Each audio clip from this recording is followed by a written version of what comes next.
Hello everyone, আমার নতুন একটা ভিডিওতে তোমাদের সবাইকে স্বাগত। আজকে আমি বানাবো এগ কিমা রোল। চলো তাহলে শুরু করি।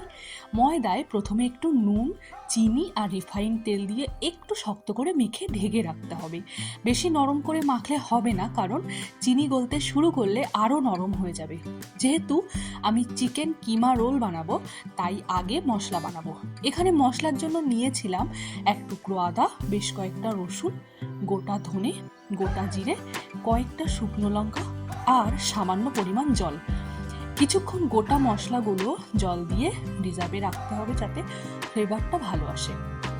ততক্ষণে আমি রোলের জন্য পরোটাগুলো ভেজে রাখবো। ঢাকা খুলে আবারও ময়দাটা ভালোভাবে মাখবো, তারপর লেচিগুলো কেটে নেবো। আমি কিন্তু পরে এখানে কোনো রকম তেল ব্যবহার করিনি। একটু মোটা করে বেলতে হবে পরোটাগুলো।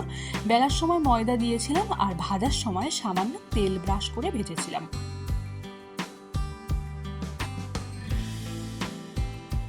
পরোটাগুলো সব ভাজা হয়ে গেছে, এবার চিকেনটা রেডি করব। ভিজে মশলাগুলো পেস্টও হয়ে গেছে, এবার একটু ম্যারিনেট করব। চিকেনের জলটা ভালোভাবে ঝরে গেলে মশলা অ্যাড করতে হবে। হলুদ, কাশ্মীরি লঙ্কা গুঁড়ো, পেস্ট করে রাখা মশলা, সামান্য সর্ষের তেল। নুন এখানে দেব না, তাহলে জল কেটে যাবে। কিছুক্ষণ ঢেকে রাখবো। কড়াই একটু সর্ষের তেল নিলাম, তেল গরম হয়ে গেলে তুলে দিলাম ম্যারিনেট করে রাখা চিকেন। সামান্য পরিমাণ নুন দিয়েছি কষার সময়। কিমা রেডি হয়ে গেছে। এবার রোলের ভেতরে দেওয়ার জন্য কুচি করা পেঁয়াজগুলো ভেজে নেব সামান্য পরিমাণ নুন দিয়ে। কাঁচা গন্ধ চলে গেলে তুলে দিলাম ক্যাপসিকাম কুচি, দিয়েছি সামান্য পরিমাণ হলুদ, কাশ্মীরি লঙ্কা গুঁড়ো, জিরে গুঁড়ো, চাইলে গোলমরিচ গুঁড়োও দিতে পারো।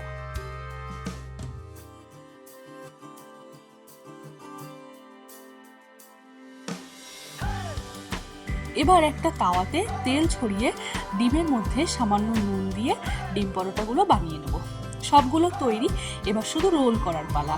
ডিম পরোটাগুলোর উপরে প্রথমে পেঁয়াজ, ক্যাপসিকাম, তারপর চিকেন কিমা, চিলি সস, টমেটো সস, লেবুর রস দিয়ে রোল করার পর টিস্যুর সাহায্যে ভালোভাবে ডিম পরোটাগুলোর ওপরে প্রথমে পেঁয়াজ, ক্যাপসিকাম, তারপর চিকেন কিমা, চিলি সস, টমেটো সস, লেবুর রস দিয়ে রোল করার পর টিস্যুর সাহায্যে ভালোভাবে টাইট করে দেবো।